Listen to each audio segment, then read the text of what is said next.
নমস্কার বন্ধুরা, তনবিলা রান্নাঘরে আপনাদের সবাইকে স্বাগত। আর একদিন পরেই কিন্তু মকর সংক্রান্তি। আমরা অনেকেই কিন্তু মুগ ডালের এই ভাজা পুলি পিঠাটা খেতে পছন্দ করি। তাই আজকে তোমাদের সঙ্গে মুগ ডালের ভাজা পুলি পিঠার রেসিপি শেয়ার করছি। রেসিপিটি বানানোর জন্য সবার প্রথমে ছোট কাপের 1 কাপ মুগ ডালকে কড়ার মধ্যে হালকা একটু ভেজে নিচ্ছি। ডালটা খুব বেশি কড়া করে ভাজবো না। ডালটা ভাজা হয়ে গিয়েছে। এবার একটা বাটির মধ্যে ঢেলে জল দিয়ে 2 থেকে 3 বার ভালোভাবে পরিষ্কার করে নিচ্ছি। ডালটা পরিষ্কার করা হয়ে গিয়েছে। এবার ডালটাকে সেদ্ধ করার জন্য কড়ার মধ্যে নিয়ে নিয়েছি। নিয়ে 1 কাপ ডালের সঙ্গে 2 কাপ জল দিয়ে দিয়েছি। খুব বেশি এখানে জল ব্যবহার করব না। এবার সামান্য পরিমাণ একটু নুন দিয়ে ভালোভাবে এটাকে সেদ্ধ করে নেব। ডালটা সেদ্ধ হতে হতে পুলির ভিতরের পুরটাকেও বানিয়ে নেব। এবার একটা ফ্রাই প্যান বসিয়ে দিয়ে দিয়েছি সামান্য পরিমাণে জল।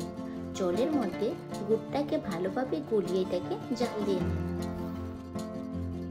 গুড়টাকে ভালোভাবে জাল দিয়ে একটু ঘন করে নিয়েছি। এবার এখানে দিয়ে দিয়েছি নারকেল কুড়া। নারকেল কুড়াটা গুড়ের সঙ্গে ভালোভাবে মিশিয়ে নিচ্ছি। ভালোভাবে মিশিয়ে নেওয়ার পর এবার এখানে দিয়ে দিয়েছি 1 কাপ গুঁড়ো দুধ। গুঁড়ো দুধটা দিলে খেতে ভীষণ ভালো লাগে। এবার গুঁড়ো দুধটা দিয়ে ভালোভাবে মিশিয়ে নিচ্ছি। নারকেলের পুরটা কিন্তু পুরোপুরি তৈরি করা হয়ে গিয়েছে। এবার একটা প্লেটের মধ্যে ঢেলে নিচ্ছি। অপরদিকে আমাদের ডালটাও কিন্তু ভালোভাবে সেদ্ধ হয়ে গিয়েছে। ডালটাকে আরো একটু ম্যাশ করার জন্য বড় চামচের নিচের অংশটা দিয়ে একটু ভালোভাবে ম্যাশ করে নিচ্ছি। তোমাদের কাছে যদি কোনো ম্যাশার থাকে তাহলে ওটা দিয়েও ম্যাশ করে নিতে পারো। ডালটা ভালোভাবে ম্যাশ করা হয়ে গিয়েছে। এবার এখানে দিয়ে দিচ্ছি হাফ বাটি চালের গুঁড়ো। এবার ডালের সঙ্গে চালের গুঁড়োটা ভালোভাবে মিশিয়ে নিচ্ছি। মেশানোর সময় গ্যাসের ফ্লেমটা কিন্তু একেবারে লোতে রাখতে হবে। আর যখনই তোমরা ডালটা সেদ্ধ করবে তখন কিন্তু জলের পরিমাণ একটু কম দেবে। যদি মনে করো পরে আরেকটু দিতে হবে তাহলে দেবে। একসঙ্গে কিন্তু বেশি জল দেবে না, তাহলে কিন্তু ডালটা লিকুইড হয়ে যাবে। এবার একটা প্লেটের মধ্যে নামিয়ে গরম অবস্থায় ভালোভাবে মেখে নিচ্ছি। মাখা হয়ে গিয়েছে। এইবার বড় ডোটা থেকে মিডিয়াম সাইজের ডো কেটে হাতের মধ্যে একটু ঘুরিয়ে একটু ছোট্ট করে বাটির শেপ দিয়ে দিচ্ছি। দেখো আমার একটা ছোট্ট বাটি তৈরি করা হয়ে গিয়েছে। এবার এর মধ্যে নারকেলের পুরটা দিয়ে চারিদিকে ভালোভাবে লাগিয়ে নিচ্ছি। লাগিয়ে নেওয়ার পর হাতের মুঠোর মধ্যে নিয়ে এরকম ভাবে একটু চাপ দিয়ে দেবে। চাপ দেওয়ার পর 2 হাতে তালুর মধ্যে ঘুরিয়ে ঘুরিয়ে নিলেই কিন্তু তৈরি হয়ে যাবে খুব সহজে। আমার এখানে একটা তৈরি করা হয়ে গিয়েছে। আমি আরো একটা তোমাদেরকে দেখিয়ে দিচ্ছি। আমার এখানে আরো একটি বাটি তৈরি করা হয়ে গিয়েছে। এবার এই বাটিটার মধ্যেও কিন্তু নারকেলের পুরটা দিয়ে চারিদিকে মুখটা বন্ধ করে দিচ্ছি। বন্ধ করে হাতের মুঠোর মধ্যে নিয়ে এইরকম ভাবে চাপ দিয়ে দিচ্ছি। চাপ দিয়ে এইরকম হাতের তালুর মধ্যে নিয়ে ঘুরিয়ে দিলে হয়ে যাবে।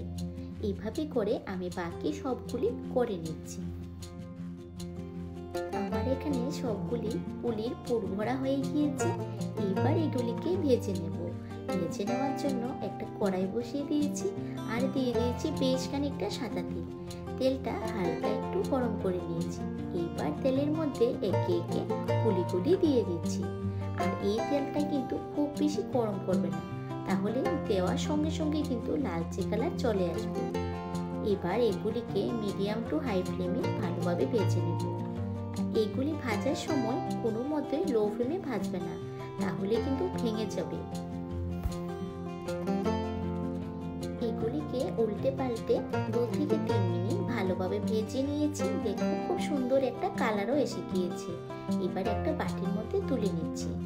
আমি বাকিগুলোও সেম ভাবে ভেজে নেব। বাকিগুলি ভাজা হতে হতে আমরা কিন্তু একটা মিষ্টি শিরা বানিয়ে নিতে হবে।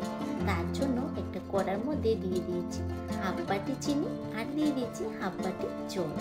এবার চিনিটা জলের সঙ্গে ভালোভাবে ফুটিয়ে নিচ্ছি। চিনি শিরাটা তৈরি করা হয়ে গিয়েছে।